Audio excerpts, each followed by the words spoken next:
Un phénomène très étrange auquel doivent faire face les ingénieurs qui conçoivent les bombardiers, c'est que les bombes ne tombent pas et endommagent l'avion qui les a initialement largués. Même si tu ne le crois pas, c'est très courant. En général, dans les airs, les bombes sont extrêmement imprévisibles. Par exemple, elles peuvent voler latéralement au lieu de tomber, endommageant les bombardiers alliés à proximité. Risque d'endommager ceux en dessous, comme pendant la Seconde Guerre mondiale. C'était un cas courant de tyramie. Ou peuvent-elles juste monter? Comme nous l'avons mentionné précédemment, le fait que les bombes ne tombent pas toujours est quelque chose de très contre-intuitif, car elles sont très lourdes au départ, pendant la Seconde Guerre mondiale, lorsque les bombardiers étaient énormes et lents. Ce phénomène était extrêmement méconnu, et ne se produisait jamais. Mais pendant la guerre froide, ces redoutables prédateurs du ciel pouvaient facilement dépasser Mach 1 en franchissant le mur du son. Et quand tu dépasses cette limite, les choses deviennent étranges. Le phénomène est principalement dû au flux d'air qui passe autour de l'avion.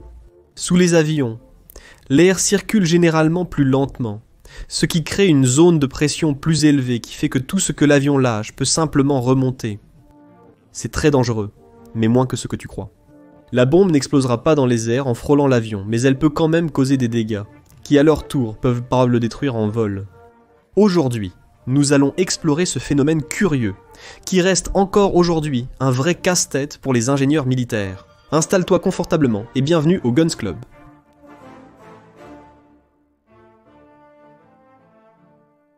Comme je l'ai dit plus tôt, le fait de larguer une bombe au sol ne suffit pas toujours pour qu'elle tombe simplement. Et tout cela est lié au flux d'air de l'avion, car chaque avion est différent, chaque fois qu'on en conçoit un. Il faut réaliser une étude spécifique de l'aérodynamique pour que les bombes tombent de la meilleure façon possible. Ce sont essentiellement des essais en soufflerie, mais en tenant surtout compte de l'interaction entre l'aéronef et les bombes. Comme tu peux le voir, il s'agit essentiellement d'un bras mécanique qui déplace un objet similaire à une bombe pour étudier son comportement, et ainsi déterminer les éventuels problèmes aérodynamiques lors du largage d'une bombe depuis l'avion. Ces études sont extrêmement nécessaires pour les aéronefs furtifs et supersoniques, qui utilisent une trappe devant larguer les bombes depuis un compartiment d'armes. Lorsqu'elles sont larguées, elles sont soudainement frappées par le flux d'air, c'est pourquoi leur comportement doit être étudié. Tu pourrais te demander pourquoi ils ne projetaient pas les bombes avec force au lieu de simplement les lâcher. Ainsi, la même force pourrait surmonter le flux d'air, ce qui est effectivement le cas. Les bombes sont maintenues par un support qui, lorsqu'il reçoit l'ordre électrique, libère la bombe avec une certaine force. Les lancer violemment n'est pas non plus avantageux. Rappelle-toi que la bombe doit être larguée avec une grande précision pour atteindre la cible. Toucher un bunker de 10 mètres de large depuis 10 000 mètres, c'est comme enfiler un fil dans le chat d'une aiguille depuis 1 mètre de hauteur.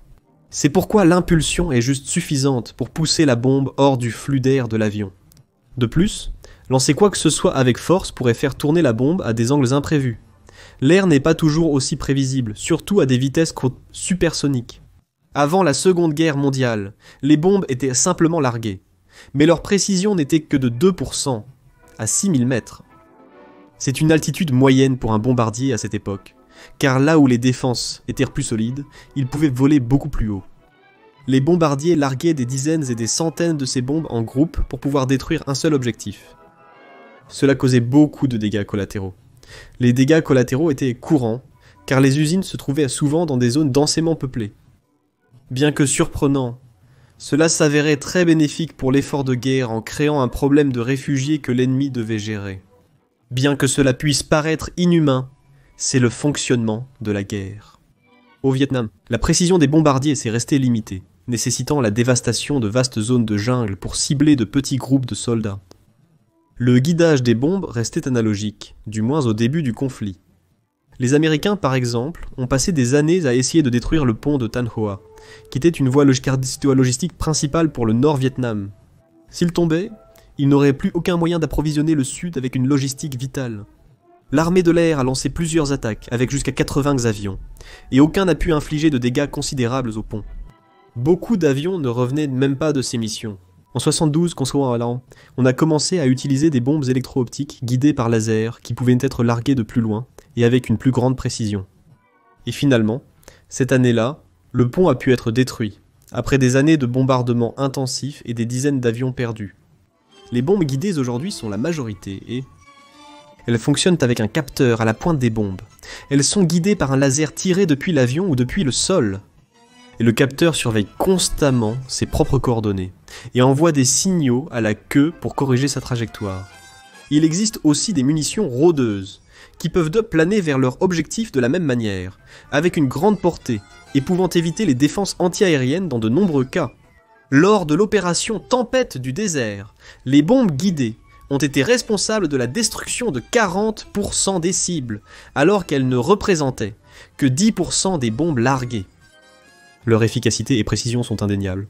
Alors, si les bombes sont plus précises qu'avant, qu'importe de les larguer à grande vitesse depuis le bombardier au lieu de simplement les laisser tomber. Si elles sont propulsées avec force, elles peuvent s'éloigner suffisamment du bombardier pour ne pas pouvoir lui causer de dégâts. C'est certainement possible, mais comme je l'ai dit, à des vitesses supersoniques, plus d'impulsion ne garantit pas toujours que la bombe suive une trajectoire fixe. Une forte impulsion peut aggraver la situation. Et, selon les études, il a été déterminé que le mieux est simplement de calculer l'aérodynamique des deux objets, afin que la chute soit contrôlée. Une petite impulsion, en tenant compte de l'aérodynamique de l'objet, est bien plus bénéfique que de simplement le lancer avec force. Il existe de nombreux types de châssis qui propulsent les bombes de différentes manières. Certains propulsent les bombes avec de simples pistons, et ce sont les plus courants. Mais d'autres peuvent utiliser de petites explosions, similaires à des cartouches de fusil, qui sont actionnées électriquement. Rappelons que larguer des bombes à des vitesses en impacta supersonique est une capacité que peu d'avions possèdent, surtout en tenant compte du fait qu'ils peuvent voler n'importe où dans les zones de haute pression. Cela fait que ce n'est pas une bonne idée de le faire de la manière traditionnelle, en se contentant simplement de larguer les bombes. Les compartiments d'armes ont résolu ce problème, mais avant cela, une solution ingénieuse consistait à larguer les bombes depuis l'arrière de l'avion, ainsi il n'y avait aucun risque de collision. Le North American A5 Vigilant en était un exemple. Il pouvait larguer une ogive nucléaire depuis une soute située entre les moteurs, en la lançant vers l'arrière au lieu de vers le bas. De cette façon, il avait le temps de s'éloigner de l'explosion nucléaire. Donc, à première vue, on pourrait dire que cet avion faisait un sale coup à ses ennemis.